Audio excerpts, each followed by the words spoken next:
Selamlar herkese. Azerbaycan Bakü'de sıradan rüzgarlı bir günden herkese selamlar, sevgiler. Nasılsınız? Umarım keyifler yerindedir. Azerbaycan Türk lirasıyla gezilir mi? Ucuz mu yoksa pahalı mı? Onu göstereceğim sizlere. Market fiyatlarından tutun otel fiyatlarına kadar, yemekler, kafeler, içeceklere kadar hepsini bu videoda anlatıyor olacağım.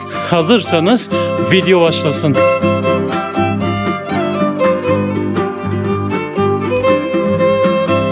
Espresso istersen 3 manattan başlıyor. Double olar 3 manattan başlıyor. Yani bunlar o zaman eski gelinlik ve damatlıkmış. Bir manası var mı bir şeyi? Arkadaşlar 6. 7. asırda.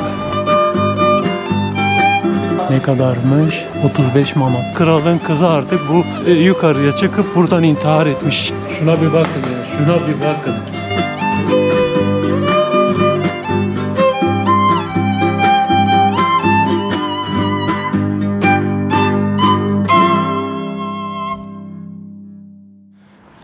Arkadaşlar burası Yeni Yasamal. Yani İstanbul'un Bağcıları düşünebilirsiniz. İstanbul'un Bağcıları.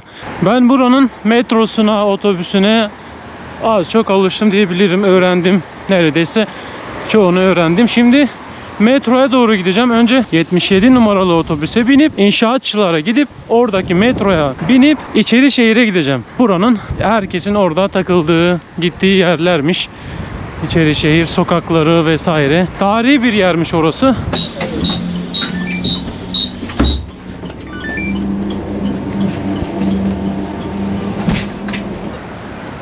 İçeri şehire geldik arkadaşlar. Metroda video çekmek yasak olduğundan dolayı sizlere görüntü gösteremedim. Bir de gizliden de çekemedim. Çünkü hem aşağıda hem de girişte görevliler var, polisler var. Metro ve otobüs kullanmak 50 kepik. Yani 50 kuruş gibi düşünebilirsiniz. 1 manat 20 lira. 20'ye çarpıyorsunuz. 50 kepik 10 liraya. 10 liraya şehir içi otobüsleri, halk otobüsleri ve metroları kullanabiliyorsunuz.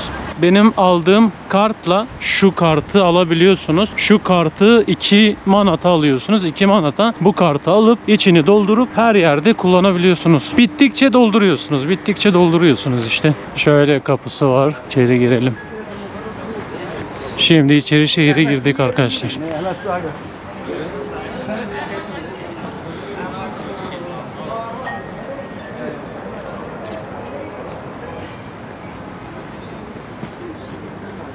Bakın burada hediyelik eşyalar satan abimiz var. Kolay gelsin. Merhaba.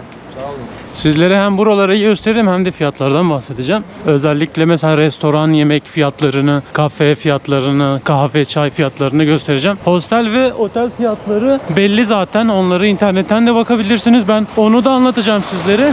Arabalar da giriyormuş ha. Şöyle sokaktan girelim bakalım. İçeri şehirde kaybolalım. Burada böyle yerlerde kaybolmadan da bir şeyler göremiyorsunuz, keşfedemiyorsunuz. Mahalle arasında, sokaklarda böyle kaybolmanız gerekiyor. Binaların mimarisi gerçekten çok güzel.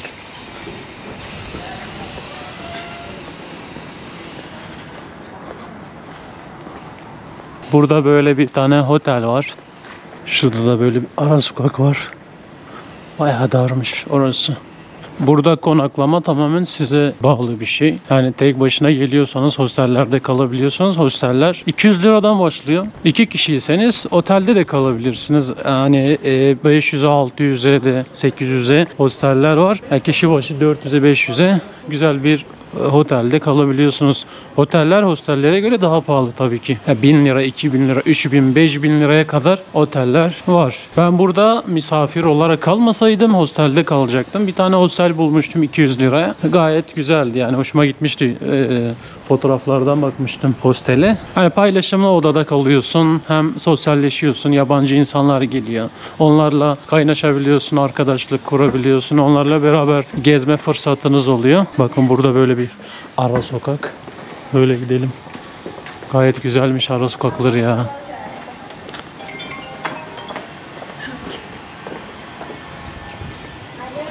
Mirze Mensur küçesi diyor. Etrafı surlarla çevrili. Selamünaleyküm. Buranın etrafı surlarla mı çevrili? Evet. Yani duvarlar var değil mi? Evet. Ne kadar büyük?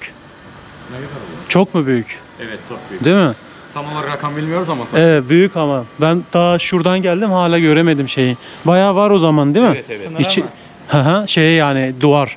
Çok uzun. Evet, Diyarbakır'ı biliyor musunuz? Evet, biliyorum. Suriçi'ni biliyor musunuz? Hayır. Benzettin mi oraya? Yani Suriçi de aynı şekilde duvarlarla çevrili. Böyle içeride böyle binalar, Ama büyük evler vesaire var. Böyle insanları sormayı çok seviyorum ya. Burayla ilgili bilgiler verdiklerinde hoşuma gidiyor benim de. Hani onlar anlattığı zaman daha da kalıcı kalıyor benim kafada. Ama internetten bakınca çok öyle kalıcı kalmıyor.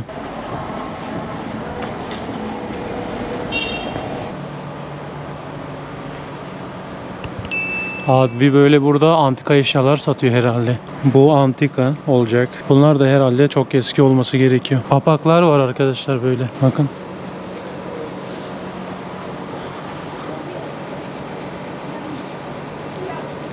Hediyelik eşya almak istiyorsanız da buradan böyle alabilirsiniz. Fiyatını sorayım ben sizler için. Hediyelik eşyaların fiyatını. Bakın böyle şapkalar var. Kolay gelsin. Papaklar var. Selamünaleyküm abi. Abi papaklar ne kadar bunlar? 25 manat. Hediyelik eşyalar bunlar 2 manat. 2 manat en ucuz sanırım. Evet. Anladım. Çok kolay gelsin abi. Eyvallah. Böyle 25 2 manat. Magnetler var. İçeri girelim mi? Abi Merhaba. müsaade var mı?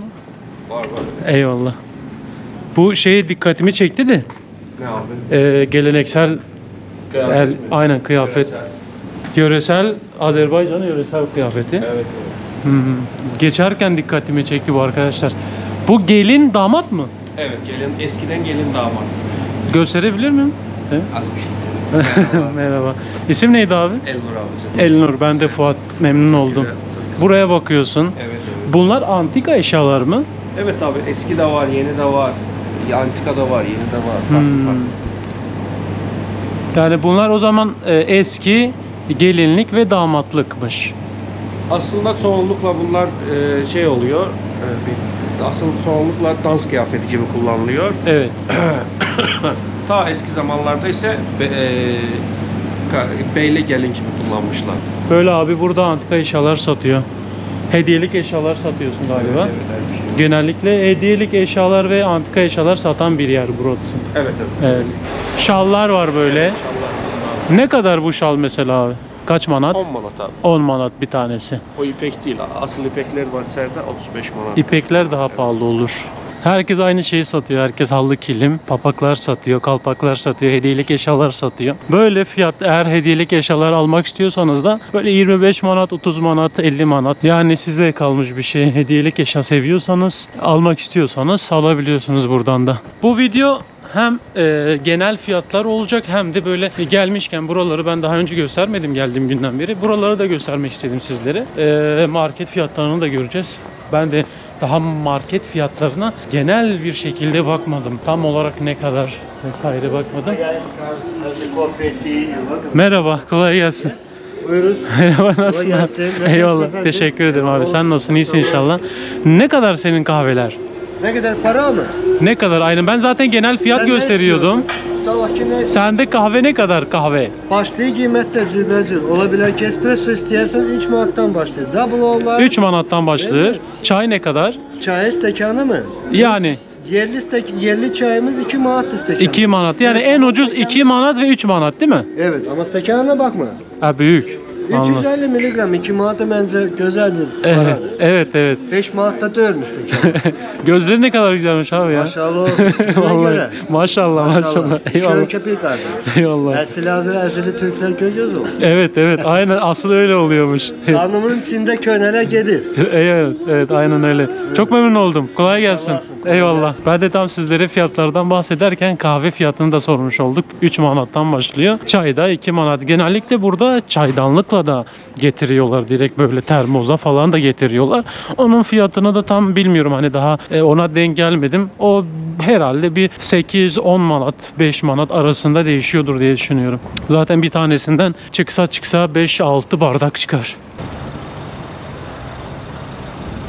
Şu anda Targovi'deyim. Kafeler sokağında, sağ tarafta da Kafeler Caddesi var. Böyle hep restoranlar, kafeler vesaire oluyor burada. Burada fiyatlar biraz daha pahalı oluyor arkadaşlar. Buradaki fiyatları göstereceğim sizlere. Fakat bir tık daha çarşıya göre daha pahalı. Hani çarşıda 4 manata döner yiyebiliyorsunuz. Fakat burada 6 manat, 7 manat, hatta 8 manat arasında değişebiliyor. Göstereceğim sizlere lokanta, restoran bulabilirsem. Menüleri genellikle dışarıda oluyor. Dışarıda olan menülerden sizlere fiyatları göstermek istiyorum.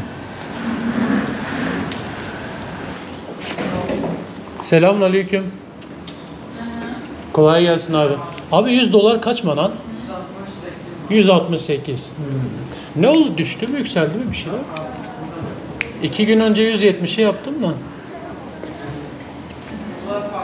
Değişiyor değil mi? Anladım. Kolay gelsin.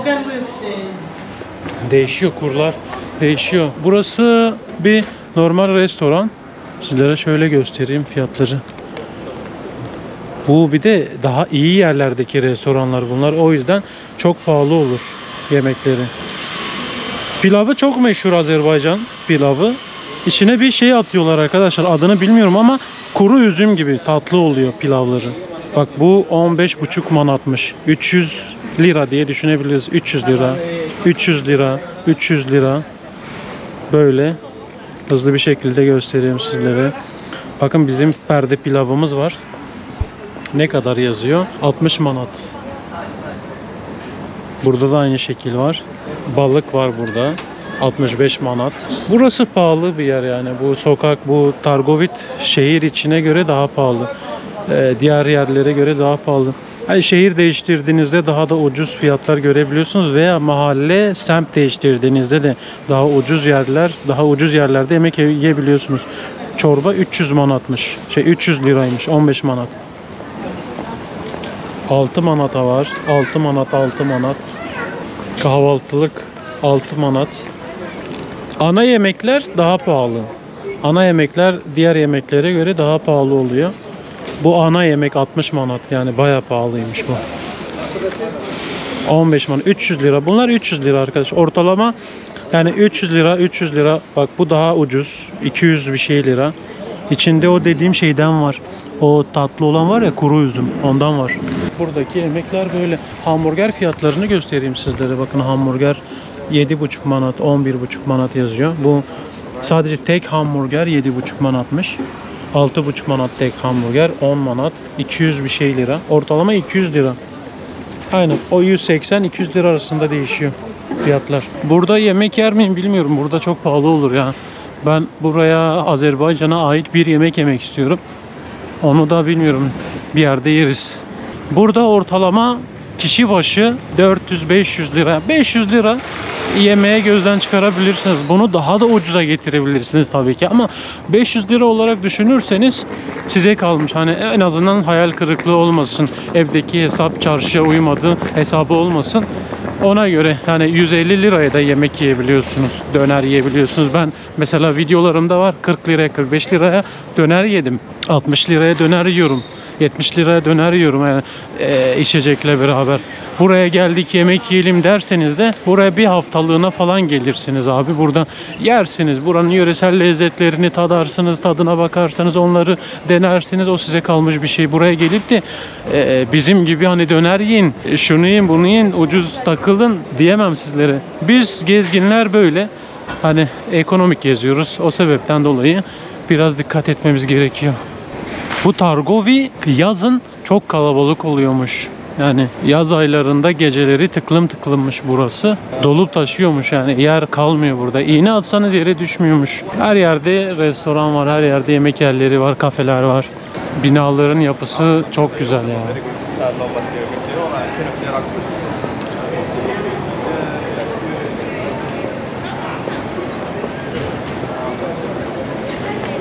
Adamlar uğraşıyor bu binaları yapmak için. Vallahi uğraşıyorlar. Düzeni bozmamaya çalışıyorlar.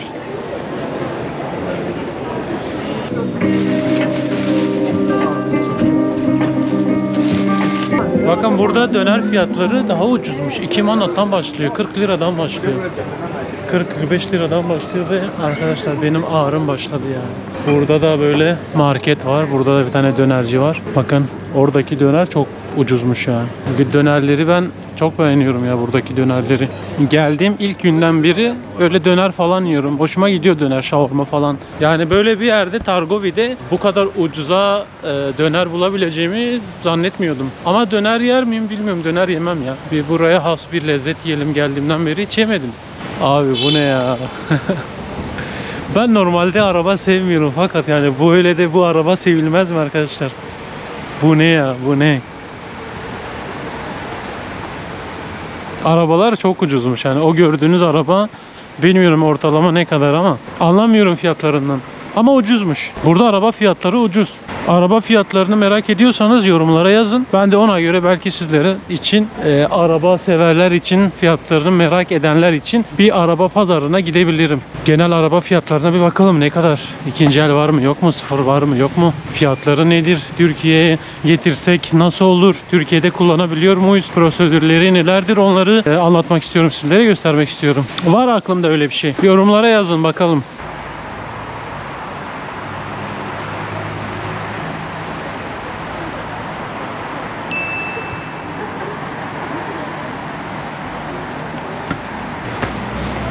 Şimdi Kız Kalesi'ne gidiyoruz arkadaşlar. Sağ olsun gösteriyor bana. Buradan ne abi? Burası ne? Orası istirahat merkezi. Burası mı? Evet. Ben park. Kız Kalesi abi şuradan buradan çıkıyorsunuz. Buradan girersin. Tamam. Tamam geleceğiz senin. Senin adın ne? Adım Necat. Necat. Ben de Fuat, memnun oldum. Sağ ol abi. Eyvallah. Burası sanırım. Evet abi. Evet. Kız Kalesi orası. Burası ne oluyor yani? Bilgin var mı burayla ilgili? Vallahi ben bu acı özüm Cende'de yaşıyorum. Evet. Cende'de yaşadığım müddetinde Gence'de yaşıyorsun. Ha, bilmiyorsun o yüzden. şu anda buranı bilmiyorum. Anladım. Çok teşekkür ederim. Eyvallah. Sağ olasın. Sağ ol abi. Sağ ol. Eyvallah. Hakkını helal et. Eyvallah.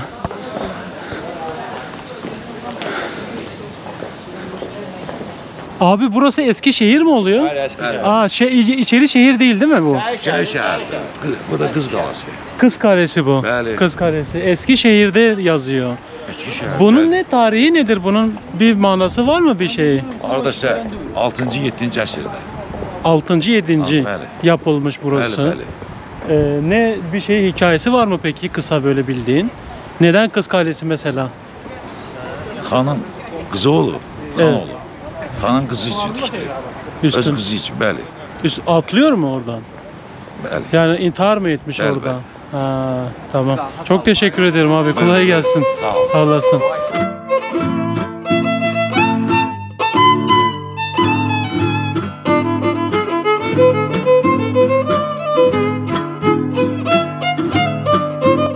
Burada Kız Kalesi, yani padişahın kızı, kralın kızı artık bu yukarıya çıkıp buradan intihar etmiş.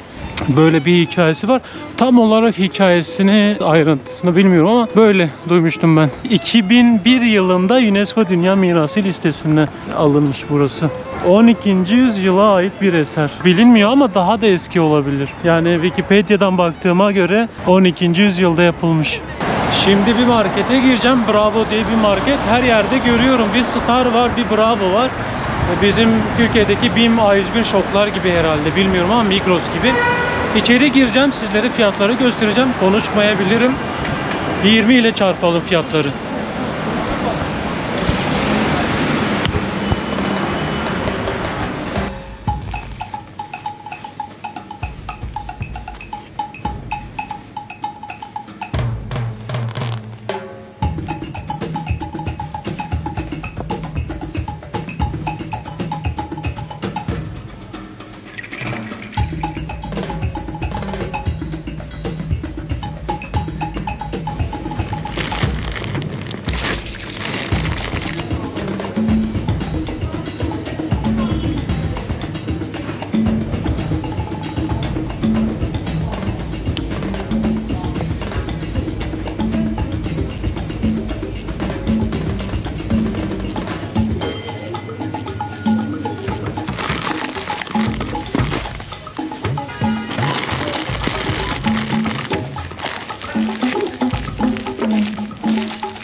Market fiyatları böyle arkadaşlar, genel fiyatlar. Bütün marketlere girmeme gerek yok herhalde, ortalama fiyatlar böyle. Hemen hemen Türkiye ile bilmiyorum aynı gibi geldi bana ya. Çok öyle aman aman bir fark yok. En fazla hani cips bizde 50 lira, 60 lira, 70 liraya kadar, 100 liraya kadar var. Hadi arasında sadece 10 lira, 15 lira fark olsun. Bilemedim. Çok da yani şey yapamadım ya, küçük bir yer. Çok öyle bir büyük bir yer değildi de. Zor çektim vallahi ya. İçeride belki çekim yasaktı ama bilmiyorum. Sadece fiyatları göstermek istedim sizlere. Ona göre buraya geldiğinizde market fiyatları da böyle. Saç sakal tıraşı olursanız burada 300-400'ü gözden çıkarmanız gerekiyor. Bir tane restorana geldim. Geçerken bir sorayım dedim, hani meşhur yemeğiniz ne var diye. Adam tuttu beni içeri aldı direkt, vallahi böyle direkt içeri aldı beni. Videoda değildim o an. Sadece sormak istedim. İçeri aldı, kuzu buğulama, bir sürü şey saydı bana. Ben dedim ki en şey yani en meşhuru hangisi dedim. Kuzu buğulama dedi bana. Bakalım, kuzu buğulamayı bekliyorum. Eyvallah. Hoş olsun abi. Teşekkürler. En meşhur yemek değil mi burada? Kuzu buğulama. Meşhur yine piti var, kaş var. Ne olandan da. Arkadaşlar bu yeni mi, eski menü mü bu? Aynen. Fiyatlar eski. Aynen. Değil mi? Ama değişti. Değişti aynı. Şu anki mesela 11 manat yazan ne kadar şu an? 15 manat. 15 manat. Yani 2-3 falan değişmiş. Aynen. Benim Mesela kuzu kebaplar buğulama burada- nerede? Kuzu buğulama var mı Müslüman? Yox, buğulama burada yox, amma ki burada məsələn buğulamaya oxşar belə soz var. Tamam. O, burada 4 manatda amma 1 manat qalxıb 5 5. manat olur. Ha, bu dörtler 5 oldu. Yox, hepsi deyil. Soz 5, bunlar küftə 4 manat, küftə İzmir yenə 4 manat. Ha, bazıları değişmiş. Yəni ki Yani- 1 manat fərq var da elə deyək. Bir Arkadaşlar bu menüde gördüğünüz fiyatların hani hepsi değildi, birkaç tanesi değişmiş. Aynen. Fiyatlar böyle yani ortalama 1 manat 2 manat değişmiş, yani o önemli değil. Məsələn kebablarda 1 manat fərq var. 7 manatda orada. Toyuk. Toyuq 5 manat. Bu tavuktur yani. Tavuk aynen. Tavuk. Şöyle arkadaşlar. Kuzu buğulama. Çok güzel kokuyor.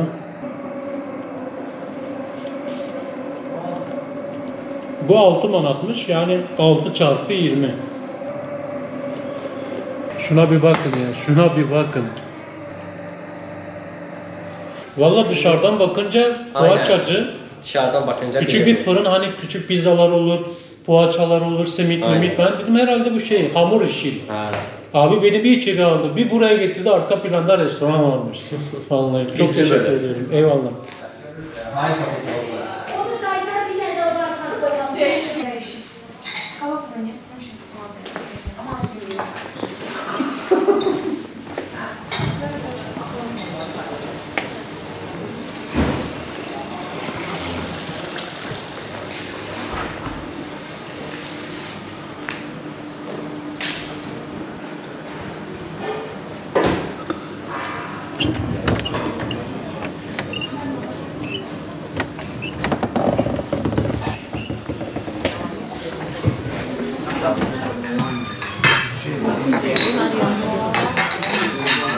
Bakın burası hamur işi. Buraya geldiğinizde sadece sanki hamur varmış gibi görünüyor ama arkası restoran arkadaşlar.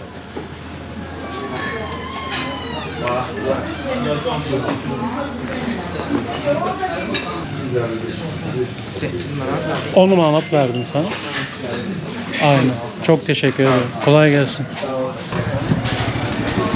Bakın arkadaşlar, buradan geçince böyle hamur, sanki böyle börek mörek satan bir yer gibi ama içerisi restoran. 2 tane aldım. Evde yerim, deneyeyim. Bakayım tadı nasıl, merak ettim ben de. İkisi 40 lira diyelim ya. 45 lira. 45 liraya aldım ikisini. Ama yani yediğim yemek de böyle doyurucu gibi. Doyurucu bence. Ben doydum. Hani şimdi başka bir yemek yer miyim? Bunu yer miyim? Bunu yemem şu anda. Bunu artık akşam gömerim. Böyle akşam evde falan acıkınca gömerim. Evde zaten yemek var. Vallahi Baran sağ olsun bir sürü yemekler yapıyor. Öğrenci evi değil yani, ben o sahneleri çekemedim ya. Onu Instagram hikayemde paylaşıyorum sadece. Anamın evinde böyle yemek yok Baran. Baran ne yaptın Baran? Oğlum şaka mı bu? Bir öğrenci 4 yılda bunu Yapabilir mi arkadaşlar? Vallahi anamın evinde o kadar yemeği ben yemedim her gün. Öğrenci olmasına rağmen hani çok iyi yemekler yapıyor. Bir öğrenciye göre muhteşem. Buraya geldiğinizde hani sim kartı alabiliyorsunuz. Sim kartı alırsanız internetle işinizi halledebilirsiniz. Sim kartı ucuz, yani kaç gün kalacaksanız ona göre gigabaytlı, yüksek gigabaytlı veya o günlere yetecek kadar gigabaytlı internet alabilirsiniz. Onun da fiyatı 250 liradan başlıyordu. 250-300 lira. 10 manat, 15 manat. Çok yüksek fiyatlar değil bunlar. Bir aylık sim kartı alabiliyorsunuz. Onun dışında taksileri uygulamalardan kullanabilirsiniz. Ben taksiye ihtiyacım olmuyor benim. Taksi kullanmama gerek yok. Metro ile otobüsle işlerimi halledebiliyorum. Eğer siz uygulamayla taksi çağırırsanız taksi uygulamayla daha uyguna gelecektir. Normal çevirirseniz taksi biraz uyguna gelmeyebilir. 3-4 manat fazla veriyorsunuz. Uygulama dışında taksi kullanırsanız. Ona da dikkat ederseniz zaten. Burada merhaba. Burada hangi uygulamalar çalışıyor bilmiyorum. Burada sadece benim bildiğim Yandex Go var. Çoğu taksinin üstünde de yazıyor. Bali yaz. Mesela Bali miydi neydi, ben yanlış bilgi vermek istemiyorum. Hani sadece Yandex Go uygulamasının burada çalıştığını biliyorum. Onu söyleyebilirim ancak. Onun dışında bakarsanız uygulamayı indirirsiniz. Uygulamalardan birini kullanırsınız. Buranın gecesi çok güzel oluyormuş. Binaların ışıkları vesaire. Her binada bakın bir sürü ışık koymuşlar böyle. O ışıklar açılınca akşam çok güzel oluyormuş. Herkes burayı çekiyor. Haydi buradan gidelim. Yemeklerin fiyatını gördünüz. Normal bir yere gittim. Hani o da tam işlek olan bir yerdeydi. Normalde pahalı bir yer diye geçer bana göre. Hani çok öyle aman pahalı bir yer olarak geçmese de normal bir yerde yemek yedim. Menülerin fiyatlarını gösterdim sizlere. Menüler onların fiyatları değişmiş. 2-3 manat, 2 manat böyle değişmiş. Yani burada dönerciler var mesela. Çok güzel. Dönerlerini ben çok sevdim. Abartmıyorum arkadaşlar. Bilmiyorum benim damak tadımla aynı mı sizin damak tatlarınız, onu bilemem ama ben dönerleri çok sevdim. Gayet güzel. Bakın burada LC Waikiki var. %50 indirimdeymiş. %50 indirim varmış burada. Böyle göstereyim. Ne kadarmış? 35 manat. 25 manata indirmişler. İndirim varmış. Yasak, çekim yasak. Sadece bir gömleği gösterebildim. Yasak olduğunu biliyordum da yine de gireyim dedim, bir göstereyim dedim de olmadı. Günü akşam ettik. Yavaştan hava kararıyor. Bakın karşıya geçmek için alt geçitler kullanıyorsunuz. Şimdi alttan gidip diğer taraftan çıkacağız. Alt geçidin olması hem arabalar için hem de yayalar için daha güvenli olmuş. Karşıya geçerken en azından arabaları da tehlikeye atmamış oluyor. Trafik de böyle oluşmamış oluyor ama fakat şu anda trafik var. İş çıkışı olduğu için trafik var. Bir de taksiler arkadaşlar, taksiyi kullanırsanız iş çıkışları veya trafiğin yoğun olduğu saatlerde taksi kullanırsanız hiç fark etmez. İster uygulama ister normal fazla fiyat çıkıyor. Bilginiz olsun.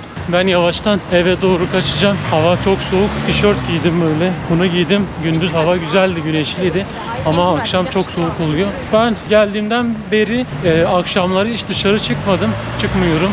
Evdeyiz. Editleri yapmaya çalışıyorum. Çünkü hem gezip hem edit yapmak gerçekten çok zor. O editleri, videoları yetiştirmeye çalışıyorum YouTube'a. Umarım güzel, faydalı bir video olmuştur sizin için. Buraya gelmek isteyenler için faydalı bir video olduğunu umuyorum. Olacağını umuyorum. Bir sonraki videolarda yine sizler için bilgiler vermeye çalışacağım. Varsa videolar hakkında düşünceleriniz, duygu ve düşünceleriniz zaten buraya kadar izlediyseniz yorumda yazabilirsiniz. Buraya kadar izlediğiniz için de çok teşekkür ederim. Hani mesajlar aldım. Azerbaycan pahalı mı, ucuz mu diye. Bununla ilgili bir video çeker misin diye talepler geldi. Ben de böyle bir video çekeyim dedim. Çok kişinin merak ettiği bir soruydu bu. Merak ediyorlardı. Fiyatlar nasıl acaba? Ucuz mu, pahalı mı? Türk lirasıyla Azerbaycan gezilir mi? Eskiden gezilirdi arkadaşlar, eskiden. Çünkü 2 sene önceye kadar da 4 manat 5 manattı. 1 manat 4 lira 5 liraydı. Şu anda 1 manat 20 lira. Yani eskiye göre bayağı bir fark var. Yine de siz ona karar verirsiniz. Karar sizde. Videoyu çektim. Fiyatları gösterdim. Asgari ücreti de söyleyeyim sizlere. Zaten diğer videolarda söylemiştim bunu. Asgari ücreti 500 manat. Fakat kimse asgari ücretle çalışmıyor. Bilginiz olsun. Asgari ücrete göre fiyatlar çok pahalı. Buradaki Azerbaycanlılar için, kardeşler için çok pahalı gerçekten. Burada da enflasyon var arkadaşlar. Bu videoluk bu kadar olsun. Ben çok yoruldum vallahi. Yani belim çok kötü benim. Zor yürüyorum. Yani hem ağrı var hem sancı var. Hem de böyle soğukta yürümek de çok zor oluyor. Soğuk olunca daha da kötü oluyor belim. Haydi geçelim. Normalde benim buradan geçmemem gerekiyor. Yaya yolundan geçmem gerekiyor. Ama geçeyim ya. Haydi metroya binelim. Kendinize iyi bakın. Bir sonraki videoda görüşürüz.